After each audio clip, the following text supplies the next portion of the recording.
नमस्कार, सहारा हरियाणा के आज के बुलेटिन को लेकर मैं अलका कथुरिया आपके साथ हूँ। तो चलिए नजर डालते हैं आज की हेडलाइंस पर। दिल्ली रकाबगंज गुरुद्वारे में होगी 78 किसान संगठनों की बैठक। अनिल नांदल व पूनम पंडित भी रहेंगी मौजूद। पूनम पंडित मंगलवार देर साय पहुंची गांव बोहर और पत्रकारों से हुई रूबरू। उपायुक्त कैप्टन मनोज कुमार ने छोटू राम मेमोरियल स्मारक का किया निरीक्षण। पत्रकारों से हुए रूबरू। 15 अगस्त को लेकर तैयारियां पूरी। कहा आईएमटी ब्लास्ट में जल्द पुलिस करेगी पटाक्षेप। दुष्यंत चौटाला को नहीं घुसने देंगे रोहतक, किसानों ने किया ऐलान। रोहतक नगर निगम मेयर मनमोहन गोयल के प्रयासों से आज डीएलएफ में चलाया गया पौधारोपण अभियान। All India state pensioners federation के पदाधिकारी एवं कार्यकर्ताओं की 5 अगस्त को होगी मासिक बैठक। हरियाणा के मुख्यमंत्री मनोहर लाल को मिली धमकी। 15 अगस्त को झंडा ना फहराने की फोन कॉल पर मिली धमकी। सरकार ने सीएम को आ रहे इन फोन कॉल की जांच के दिए आदेश। जिला जींद से डीएवी स्कूल से कोरोना जांच अभियान मंगलवार से शुरू। जिला मुख्यालय के स्कूल में छात्र एवं छात्राओं की हुई कोरोना जांच आरंभ। पलवल में भाजपा पार्टी कार्यकर्ताओं द्वारा निकाली गई तिरंगा यात्रा। पलवल जिला बार एसोसिएशन की आज से अनिश्चितकाल हड़ताल शुरू। पिछले 8 महीनों से सर्दी, गर्मी और बारिश को झेलते हुए 3 कृषि कानूनों को लेकर किसान दिल्ली के बॉर्डर पर लगातार आंदोलन कर रहे हैं और सरकार के खिलाफ इस आंदोलन को बुलंद करने के लिए किसान और मजदूरों के साथ साथ महिला शक्ति भी कंधे से कंधा मिलाकर उनका साथ दे रही है। इसी कड़ी में किसान आंदोलन को बुलंद करने के लिए महिला किसान नेत्री पूनम पंडित आज भाकियू नेता अनिल नांदल उर्फ बल्लू प्रधान के निवास पर गांव बोहर देर साय पहुंची और पत्रकारों से रूबरू हुई। इस बारे में जानकारी देते हुए अनिल नांदल ने कहा कि 4 अगस्त को दिल्ली के रकाबगंज गुरुद्वारे में भारतीय किसान यूनियन अंबावता के राष्ट्रीय अध्यक्ष ऋषिपाल अंबावता के नेतृत्व में 75 किसान संगठनों की मीटिंग होगी, जिसमें रोहतक से भाकियू प्रदेश अध्यक्ष अनिल नांदल और उनके साथ किसान नेत्री पूनम पंडित व सुमन भी शामिल होंगी।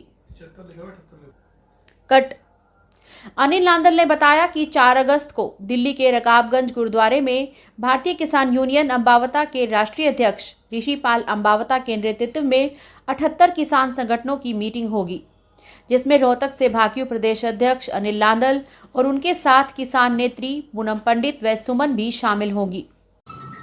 हरियाणा में रोहतक में इसलिए आए हैं, एक तो हमें जो किसानों की संसद लगी हुई है वहाँ जाना था, लेकिन वहाँ पे हम लोग बाद में जाएंगे। उससे बेहतर है कि जो किसान यूनियन भारतीय किसान यूनियन अंबावता है उनकी अध्यक्षता में 75 संगठन कल आ रहे हैं, इकट्ठा हो रहे हैं और पूरा का पूरा प्रयास करा जा रहा है कि हम राष्ट्रपति जी से मिलें, उन्हें ये चीज़ का ज्ञापन देवें कि जैसे आपने देखा होगा बूथ लेवल पे ज्ञापन दिया हो, तो बूथ लेवल पे ज्ञापन दिया हो, क्या पता उन्होंने वो ना पहुँचाए हो, तभी तो बात इतनी रुकी हुई है ना।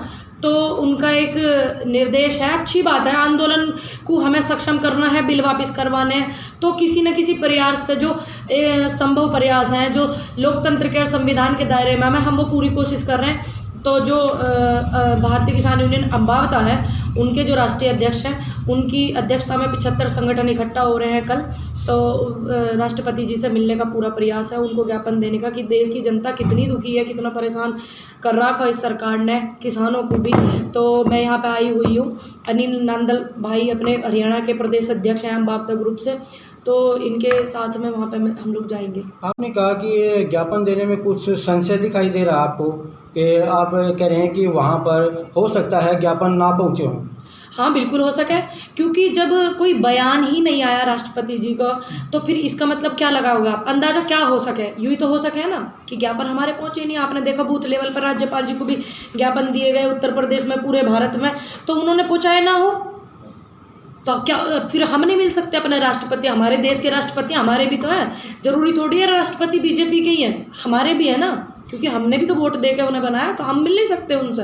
तो अच्छी बात है अगर हम अपने राष्ट्रपति जी से सामने बैठ के रूबरू होकर बात करें, उन्हें समस्या बतावें, क्योंकि वो तो उतना ही पढ़ते हैं ना जितना उनको दिया जाता है, इतना ही तो पढ़ते हैं। किसानों द्वारा जो किसान संसद लगाई गई है जी, क्या लगता है आपको सरकार कहाँ तक मानेगी?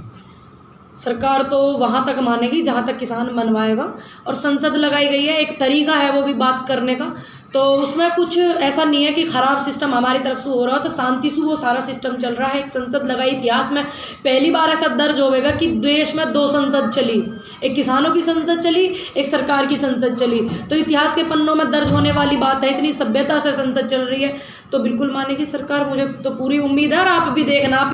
उपायुक्त कैप्टन मनोज कुमार ने आज सांपला स्थित छोटू राम मेमोरियल स्मारक का निरीक्षण किया और बाद में पत्रकारों से रूबरू होते हुए उपायुक्त ने कहा कि उन्हें सूचना मिली थी कि मेमोरियल में कुछ खामियां हैं, जिस वजह से वे इसका निरीक्षण करने आए हैं, और साथ ही उन्होंने बताया कि जो खामियां उन्हें लगी हैं उन्हें भी दुरुस्त करवा दिया जाएगा। कुछ है यहाँ पे टूट फूट इत्यादि, मेंटेनेंस की कमी। मुझे कोई टेलीफोन कॉल आई थी कि हालात ठीक नहीं है मेमोरियल में, तो आई थॉट कि मैं देखता हूँ चल के क्या है क्या नहीं। तो यहाँ रख रखाव का भी अभाव है, और जिन लोगों की जिम्मेदारी है उनकी रुचि में भी कमी है। तो जो भी अंदर टर्माइट वगैरह की वजह से नुकसान है, ऊपर छत से पानी का रिसाव है, जो बड़ा ही टेम्परेरी सी कुछ चीज़ें वो सामने दिख रहा है, सी फट्टा धर के कोई कील ठोक दी, it's not being properly maintain. तो देखा, आज हमने इसका उपचार करेंगे, और क्यों नहीं इसका रख रखाव हो रहा, कौन लोग जिम्मेदार हैं, उनके खिलाफ भी कार्रवाई करेंगे और इसको भी दुरुस्त करवाएंगे, जो भी कमियां हो सबको दुरुस्त करवाएंगे। बरसात के कारण जिले में हो रहे जल भराव के सवाल पर उपायुक्त ने कहा कि जल्द ही इस समस्या से भी निजात मिल जाएगी और फसलों के नुकसान की अभी कोई सूचना नहीं है, लेकिन जल्द ही गिरदावरी का काम भी करवाया जाएगा। पिछले दिनों रोहतक आईएमटी में हुए ब्लास्ट के सवाल पर उपायुक्त ने कहा कि पुलिस हर बिंदु पर छानबीन कर रही है और जल्द ही इसका पटाक्षेप किया जाएगा। पुलिस उसकी जांच कर रही है, वो ये देख रहे हैं कि वो क्या था, वो मटेरियल क्या था। तो लेटेस्ट सी क्या निकल के आता है। शायद कोई थैले में कोई चीज़ रखी हुई थी, जिससे उसको, जिसने थैला उठा लिया एक्सीडेंटली, उसको भी कुछ इंजरी वगैरह हुई है। बट पुलिस लगी हुई है तहकीकात में कि कौन लोग इसके पीछे इन्वॉल्व हो सकते हैं, क्या मकसद रहा होगा।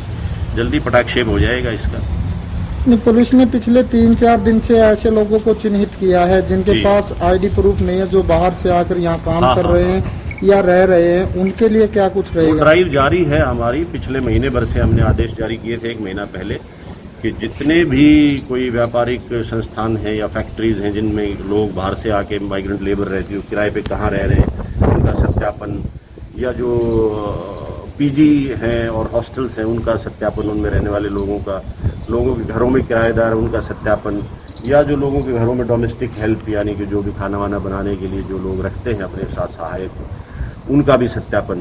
तो और होटलों में, धर्मशालाओं में, जो लॉजेज में लोग रुकते हैं, उन सभी का सत्यापन। ये हमने निर्देश 1 महीना पहले पुलिस को दे रखे हैं, जिसके ऊपर कार्रवाई लगातार चल रही है और पुलिस के लोग जुटे हुए हैं, हर जगह तफ्तीश और वेरिफिकेशन वो कर रहे हैं। इनकी भी 100% वेरिफिकेशन होएगी। तैयारियां हैं 15 अगस्त में किसी को भी असामाजिक। तिरंगा यात्रा के सवाल पर उपायुक्त ने कहा कि उन्हें उम्मीद है कि तिरंगा यात्रा शांतिपूर्वक रहेगी, क्योंकि किसान आंदोलन संगठनों ने भी तिरंगा यात्रा का विरोध न करने का ऐलान किया है। साथ ही उपायुक्त ने कहा कि 15 अगस्त के लिए हमारी तैयारियां पूरी हैं, किसी भी प्रकार की कोताही प्रशासन नहीं होने देगा। सभी अधिकारियों को इसके लिए आदेश जारी किए जा चुके हैं। तत्वों को फटकने नहीं देंगे, शहर में कोई भी ऐसे एलिमेंट्स को हम घुसने नहीं देंगे और बड़ी शान और शौकत के साथ पूरी तैयारी के साथ मनाएंगे। तैयारियां उसकी जारी हैं और बहुत खूबसूरत प्रोग्राम जैसे हमेशा आप देखते आए हैं वैसा देखेंगे। दुष्यंत चौटाला को रोहतक में किसी भी कीमत पर घुसने नहीं देंगे, ये ऐलान आज किसानों ने किया। दरअसल दुष्यंत चौटाला को 5 अगस्त को इनसो के स्थापना दिवस पर महर्षि दयानंद विश्वविद्यालय में आयोजित एक कार्यक्रम में पहुंचना है, जिसका विरोध आज किसानों ने खुलकर कर दिया है। किसानों ने साफ कहा है कि किसी भी कीमत पर दुष्यंत चौटाला को रोहतक में नहीं आने देंगे। उनका हर संभव भारी विरोध किया जाएगा।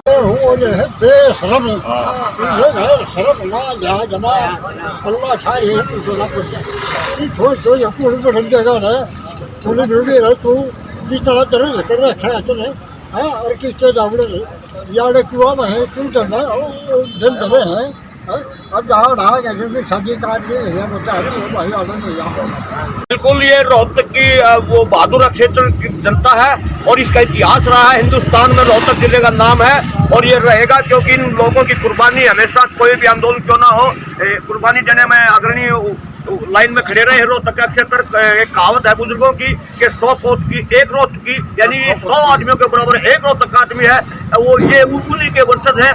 और मैं पूरे हरियाणा प्रदेश के किसान और मजदूर भाइयों से जो आपके चैनल के माध्यम से देख रहे एक अपील करना चाहूँगा कि 5 तारीख को सुबह 9 बजे एमडी यूनिवर्सिटी में सभी किसान और मजदूर भारी से भारी संख्या में यहाँ पहुँचे ताकि इन जालिमों का विरोध किया जा सके, इनको भगाया जा सके। इनको रोहतक की एमडी यूनिवर्सिटी में किसी भी कीमत पर नहीं घुसने दिया जाएगा।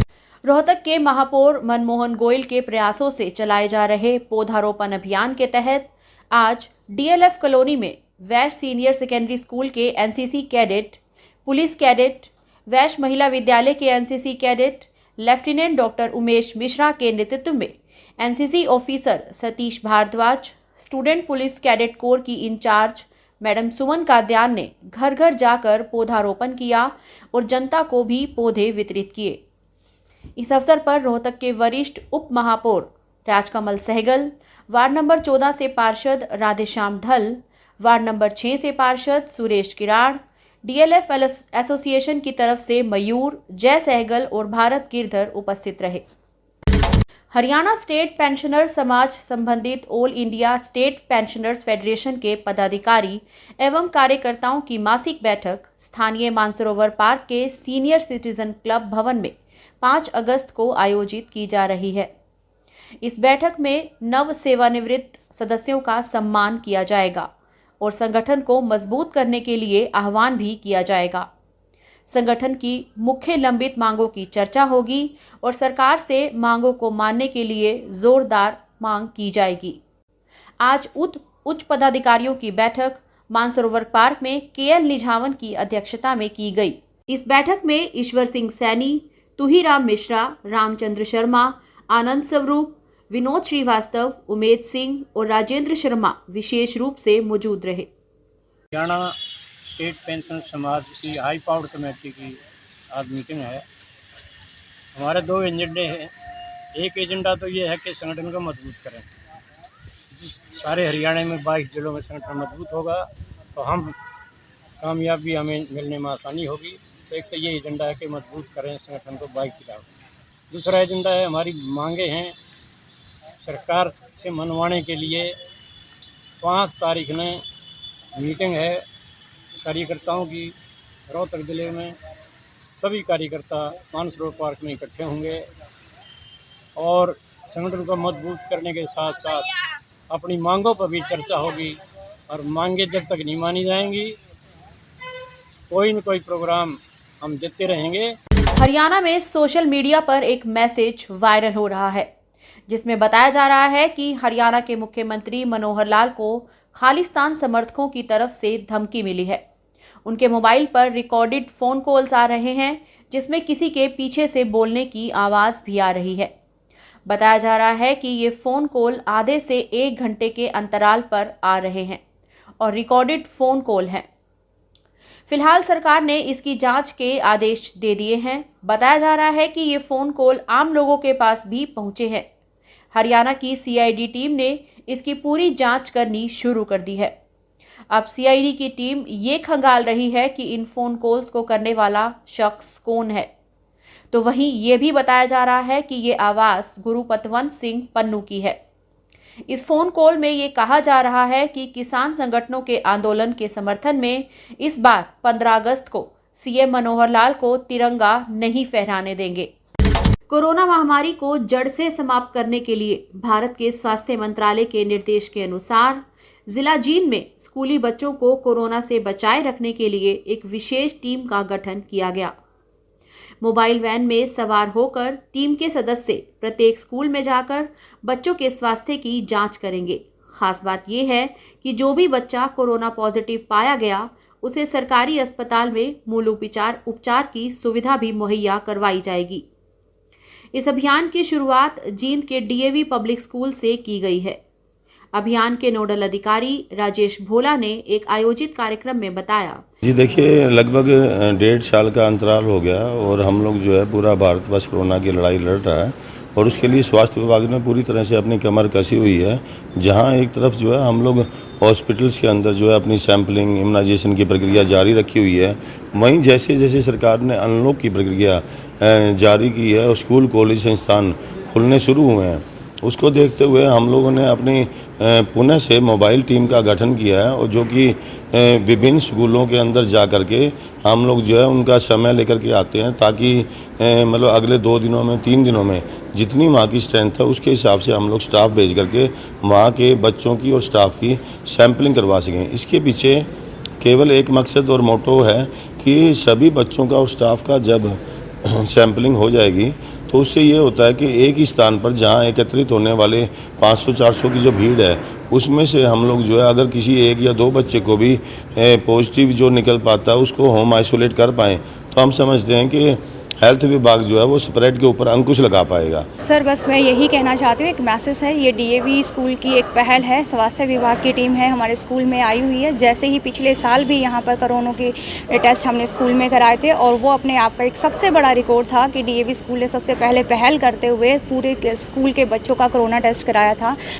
पलवल में भाजपा पार्टी कार्यकर्ताओं के द्वारा मंडी धर्मशाला कमेटी चौक से लेकर नेताजी सुभाष चंद्र बोस स्टेडियम स्थित शहीद स्मारक स्थल तक तिरंगा यात्रा निकाली गई।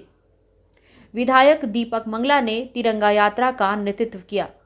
इस अवसर पर हथीन विधायक प्रवीण डागर, भाजपा के वरिष्ठ नेता सुभाष चौधरी, पूर्व मंत्री सुभाष कत्याल सहित पार्टी के सैकड़ों कार्यकर्ता मौजूद रहे। भाजपा कार्यकर्ताओं ने हाथों में तिरंगा लेकर देशभक्ति के नारे लगाए। विधायक दीपक मंगला ने कहा कि 1 अगस्त से लेकर 15 अगस्त तक प्रदेश के सभी जिलों में शहीदों के सम्मान में ये तिरंगा यात्रा निकाली जा रही है। पलवल जिले में मंडी धर्मशाला कमेटी चौक से लेकर सुभाष चंद्र बोस स्टेडियम में शहीद स्मारक स्थल तक भाजपा पार्टी के कार्यकर्ताओं ने पद यात्रा निकालकर शहीदों को याद किया है। उन्होंने कहा कि देश की आज़ादी के लिए शहीदों ने अपना जीवन बलिदान कर दिया। शहीदों के सम्मान में शहीद स्मारक पर श्रद्धा सुमन अर्पित किए गए हैं। ये यात्रा तिरंगा यात्रा पूरे प्रदेश में निकाली जा रही है और हमारे प्रदेश अध्यक्ष मनोहर लाल जी के मार्गदर्शन में और जिस भी क्षेत्र में जो भी विधायक है, पलवल से हमारे दीपक मंगला जी हैं, उनके नेतृत्व में ये यात्रा निकाली गई है। हथीन से प्रवीण डागर जी हैं, उनका नेतृत्व रहेगा और होडल में जगदीश नायर जी का नेतृत्व रहेगा। और यात्रा पूरे जोश शोर से आपने देखा है, सभी गांव से और सभी समाज के सभी लोगों ने पूरा इसमें हिस्सा लिया और शहीदों का सम्मान बढ़ाया है। तो क्या सैनिक परिवारों ने भी हिस्सा लिया इस यात्रा में? सैनिक परिवारों ने भी हिस्सा लिया। इस तिरंगा यात्रा के द्वारा हम यही संदेश देना चाहते हैं कि हमारा प्रत्येक नागरिक देशभक्ति की भावना में डूबे और देश के लिए हर वक्त तैयार रहे। 10 से लेकर के 15 अगस्त तक शहीद सम्मान तिरंगा यात्रा का आयोजन सारे प्रदेश भर में हो रहा है। उस कड़ी में आज पलवल में भी, पलवल विधानसभा की आज ही है शहीद सम्मान तिरंगा यात्रा का पद यात्रा का आयोजन हुआ है। पलवल जिला बार एसोसिएशन ने आज से अनिश्चितकालीन हड़ताल शुरू कर दी है। वकीलों का कहना है कि ये हड़ताल तब तक जारी रहेगी जब तक झज्जर बार एसोसिएशन के प्रधान अजीत सोलंकी पर पुलिस द्वारा दर्ज किए गए मुकदमे को रद्द नहीं किया जाता। हड़ताल के बारे में जानकारी देते हुए बार के प्रधान दीपक चौहान ने बताया कि झज्जर बार एसोसिएशन के प्रधान अजीत सोलंकी अपने किसी परिचित से मिलने सामान्य अस्पताल गए थे।